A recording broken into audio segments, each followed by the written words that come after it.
Hi guys, welcome back to my YouTube channel, The Life of Bash. This video is going to be very important for those who are coming to the UK, and if you're looking to get a driving license, this is going to be such an important video for you because I have an Indian license and the steering is on the right side in India and in the UK, and few of the signs like the road signs are all like similar. So as a beginner, I'm just going to let you know how I've got a driving license. So in UK, how it works is first you have to do your theory test and then the practical.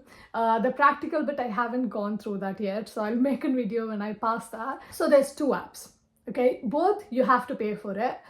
So app number A, I've did it. App number B, I've did it as well. So in app number A, you get a mock test, which is like all 50 questions you can attend, and it will tell you how much you scored and what you did wrong. And then another thing is you can just do like a quick test. So you can choose like 20 or 25 questions and do it whenever you have time.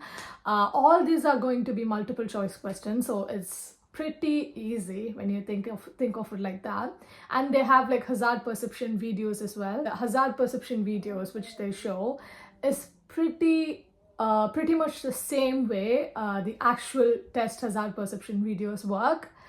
So that's something which worked on app A for me. So hazard perception works well if you're going to practice it. Do it on app A if you would like. And in app B, what I found out is app B has like sections, like all the hazard awareness or like road signs or like vehicle handling. Everything comes by sections. So what you can do is first you can learn it. So if you click one section, you can learn it by answering all the questions. There'll be like 100 to 200 questions, or sometimes there'll be 30 questions in each of the sections, and you can learn it one by one. So if you take one day, you can learn section A, and then day 2, section B, day 3, section C. App B, I found out the questions, all the multiple choice questions, the 50 questions which you're going to get in actual test is exactly the same way it has been phrased in app B. So in app B, the theory part worked really well. In app A, the hazard perception videos worked really well for me. So yeah, both of it has its advantage and the disadvantage. Like, in app A, the questions are similar, but it's not phrased in the right way. Like, it's not phrased the same way how it is in the exam. So that's a drawback. And in app B, I found the hazard perception videos, like it could have been a better, more accessible. Like it was not like that convenient for me to use. So that one. So how I practice, because I'm such a nerd. So how I practice is, I am old school. So I just like take printouts, I write, these are all like let me show you. Okay, these are all like the speed limits for each of the vehicle. There you go. And then these are like the signs, all the road signs you can see here. There's only 3 things. So this is information, warning, and order. So O means order. I always think of it like that. And then I file it. What are the reflective stud colors in the motorway? And then you can see all these questions. So what I did is, I did not write all the questions from A to Z. I did not do that. So every time I attend test and every time I practice sections on app B, I basically go through it. So I only write down all the incorrect questions which I've attended. And then what I do is, after all the section has been completed, I just went through this. Like, it has a bundle of everything, all the information you need. I'll try to add it in like a Google Drive or something in the description.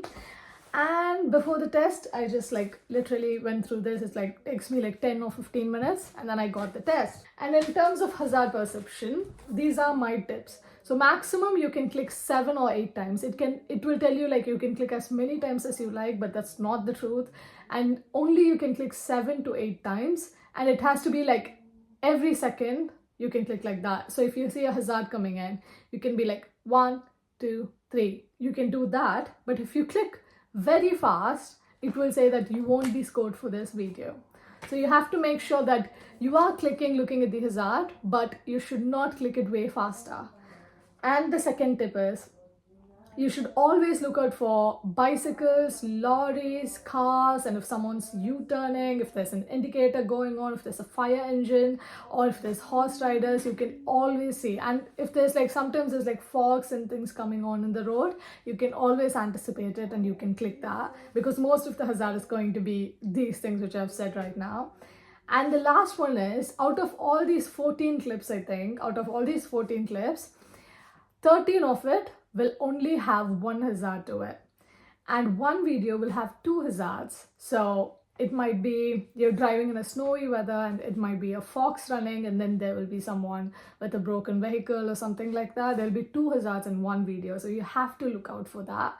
When I did my test, I had this two hazard video on the first code itself. Like the first video I did, I had the two hazard, so I knew, okay, after that it's going to be just one hazard per video. But you do have to look out for that. It's fine if you think the first video had two hazard, but then you had the fourth video and it had two hazard as well. It's fine, because you get 7 to 8 clicks and you can actually prioritize it based on that. So I personally think like having a driving license is very important. I know it's very expensive, like especially the practical tests and like to get a license and then to insure a car, tax and everything, it's really expensive. But if you have a car, you know, you can be independent, you can literally go to and from places and everything, so it's really important. Why it's actually important in the UK is UK follows a lot of rules, especially when it comes to like road safety and traffic and everything, and you get fined if you don't park in a parking space and everything like that. It's pretty strict here, so it's good that they have an app where you can learn about it. Even though if you know how to drive a car, you should learn about it, do the theory and then do the practical. So you know, I said about app A and app B. Honestly, my favorite would be the app B, because just because it's easy to understand and you can literally learn all the questions from all the sections. It's not like all of a sudden you're doing a mock test and you have no idea what this question is about. So app B is actually my favorite. When we booked the test, the waiting times, in terms of waiting times, because I'm based in Oxford, if I look at the options for today, it gives me a waiting time of like 1 week. So if you try to register for it today, you will get your test next week. So it's not crazy amount of waiting time, but I've heard like for the practical test, the wait time is longer. I'm not sure about that yet. How do we know when we are ready?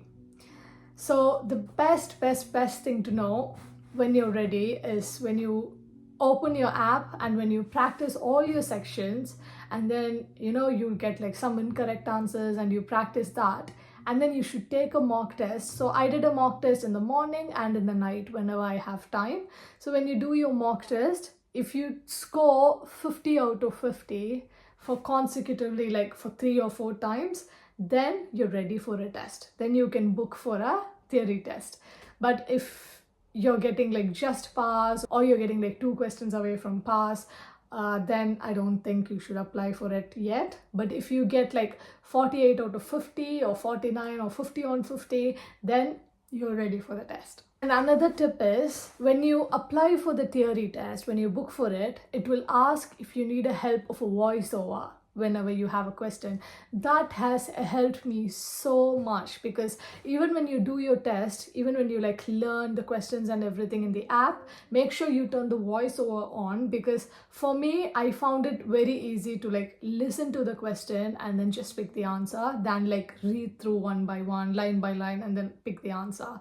So when you have an option, when you do the test, please click you need the voiceover assistant, so that it's really easy and it helps you a lot, and it saves you lots of time as well during the test. So yeah, other than that, I'll make sure to add all the link, like how to apply for a test, the test link, and like my answer keys as well, so that it'll be helpful for you. It's not as hard as you think, because I get it like before I went to the test, I was like, I'm an over preparer, right? And hence why I've got all these, but it's not that hard, and most of it is like really general knowledge.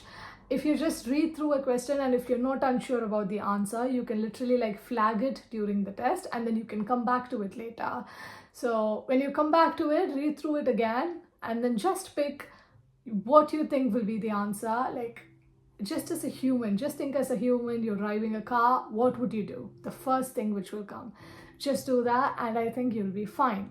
Because even if you fail this test, it's unlimited. Like you can attend as many times as you'd like. So it's not like the end of the world. So yeah, I think you'll be fine. So best of luck and I'll see you guys very soon.